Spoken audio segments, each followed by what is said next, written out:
Assalamualaikum warahmatullahi wabarakatuh. Kembali lagi di channel YouTube saya.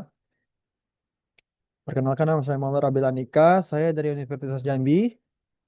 Di sini saya akan membahas tentang PPh pasal 4 ayat 2. Baik, langsung saja kita mulai dulu dari pengertian atau definisi dari PPh pasal 4 ayat 2. PPh pasal 4 ayat 2 adalah pajak penghasilan yang dikenakan atas penghasilan tertentu yang pengenaan pajaknya bersifat final. Artinya, setelah pajak ini dipotong atau dibayarkan, maka penghasilan tersebut dianggap sudah dipajaki dan tidak diperhitungkan kembali pada saat perhitungan PPh terutang di SPT tahunan. Hanya dikenakan itu hanya satu kali pada saat transaksi dan tidak dapat dikreditkan. Adapun tujuan dari pemotongan PPh pasal 4 ayat 2 ini adalah untuk menyederhanakan administrasi perpajakan melalui sistem pemungutan pajak yang bersifat final, sehingga perhitungan dan pelaporan pajaknya menjadi lebih mudah, cepat, dan pasti bagi wajib pajak maupun pemerintah. Termasuk ke objek dan tarif. Ini ada beberapa macam objek-objek dan tarif dari PPh pasal 4 ayat 2. Yang pertama, untuk peredaran bruto usaha tertentu. Untuk peredaran bruto usaha tertentu, contohnya itu UMKM yang omsetnya di bawah 4,8 miliar. Itu dikenakan tarif PPh final sebesar 0,5% dari omset penjualan setiap bulan. Lalu ada bunga deposito dan tabungan. Pendapatan dari bunga deposito dan tabungan itu dikenakan tarif sebesar 20% dari bunga yang diterima. Lalu ada bunga obligasi. Bunga obligasi dikenakan tarif sebesar 10% dari bunga atau diskonto obligasi. Ini ada juga terdapat insentif PPh ditanggung pemerintah atas obligasi pemerintah dalam mata uang asing yang diterbitkan di pasar internasional. Lalu ada sewa tanah dan atau bangunan. PPh pasal 4 ayat 2 juga berlaku untuk penghasilan yang diperoleh dari persewaan tanah atau bangunan. Nah, maka dia dikenakan tarif 10% dari jumlah bruto sewa. Lanjut, ada pengalihan hak atas tanah dan atau bangunan. Setiap transaksi ini dikenakan baik itu penjualan rumah, tanah, apartemen maupun properti dikenakan PPh final sebesar 2,5% dari jumlah bruto.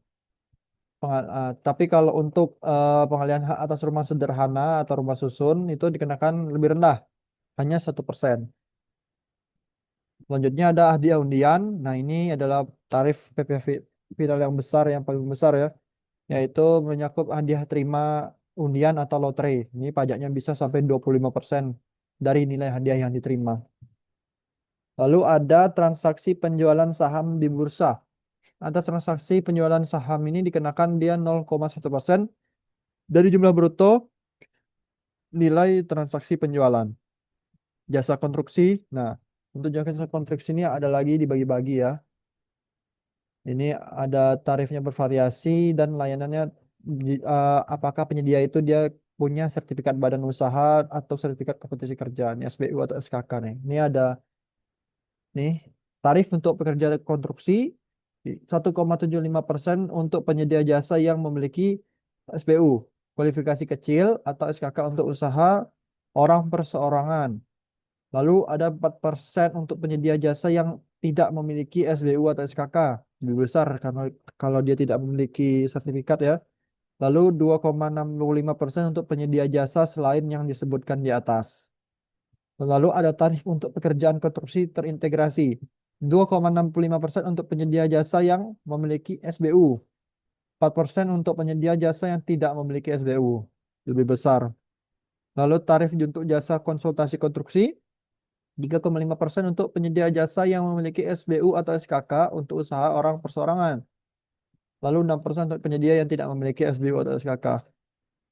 Nah, ini adalah rumus yang digunakan dalam penerapan tarif pajaknya ya, yaitu tarif pajak dikali dengan peredaran bruto atau omset. Ini adalah rumus yang dipakai. Lanjut, lanjut. Subjeknya, subjeknya itu ada orang pribadi atau badan dan juga bentuk usaha tetap. Tapi untuk usaha tetap ini contohnya kantor perwakilan perusahaan asing yang menyewakan properti atau menyewakan properti seperti tanah atau bangunan di Indonesia. Bisa juga jasa, jasa konstruksi dari luar ke Indonesia itu bisa juga. Nah, ini ada batas waktu pembayaran. Kalau jenis penghasilan dan mekanisme pemotongan, dia itu tanggal 10 bulan berikutnya, batas waktunya. Lalu kalau mekanisme pembayarannya sendiri, itu tanggal 15 bulan berikutnya. Kalau atas transaksi penjualan saham, dia tanggal 20 bulan berikutnya setelah bulan terjadinya transaksi penjualan saham. Ini batas waktu pembayaran. Ini adalah batas waktu pelaporan. Kalau batas waktu pelaporan, jenis penghasilan selain untuk transaksi penjualan saham, itu tanggal 20 bulan berikutnya. Tapi kalau untuk penjualan saham, tanggal 25 bulan berikutnya. Ini ada contoh soal. PT Maju Jaya menyewakan sebuah ruko milik Pak Andi untuk kantor selama 1 tahun dengan nilai sebesar 120 juta. Lalu dibayarnya sekaligus di awal tahun. Nanti lunas, hitunglah PPh pasal 4 ayat 2 yang harus dipotong oleh Maju Jaya dan disetorkan ke kas negara. Nah, kita tahu di sini dia menyewakan ruko, berarti dia objeknya adalah sewa tanah atau bangunan. Tarifnya itu yang sebelumnya di pada objek dan tarif yaitu sebesar 10%. Maka kita langsung masukkan rumus tarif dikali jumlah bruto. Tarifnya 10%, brutonya 120%. Maka didapatkan PP pasal 4 ayat 2-nya 12 juta. Jadi PT Maju Jaya wajib memotong PPh final sebesar 12 juta dari pembayaran sewa ke Bapak Andi dan mencatatnya ke negara. Lalu cari ke contoh kedua, kita lanjut ke contoh selanjutnya. Untuk seseorang memenangkan hadiah undian sebesar 50 juta dari sebuah acara televisi. Hitunglah PPh pasal 4 ayat 2-nya. Nah, di sini kita tahu dia objeknya adalah seseorang memenang hadiah, berarti hadiah undian. Dan kita tahu tarifnya 25% yang paling besar tadi ya untuk hadiah undian. Brutonya 50 juta. Kita masukkan ke rumus. PPh tarif dikali jumlah bruto 25% dikali dengan 50 juta. Maka dapatnya 12.500. Itulah yang akan penyelenggara acara memotong PPh finalnya sebesar 12.500 sebelum diberikan atau diserahkan kepada pemenang. Nah, baik itu saja pembahasan dari saya tentang PPh pasal 4 ayat 2. Terima kasih sudah menonton. Semoga bermanfaat. Saya akhiri. Wassalamualaikum warahmatullahi wabarakatuh.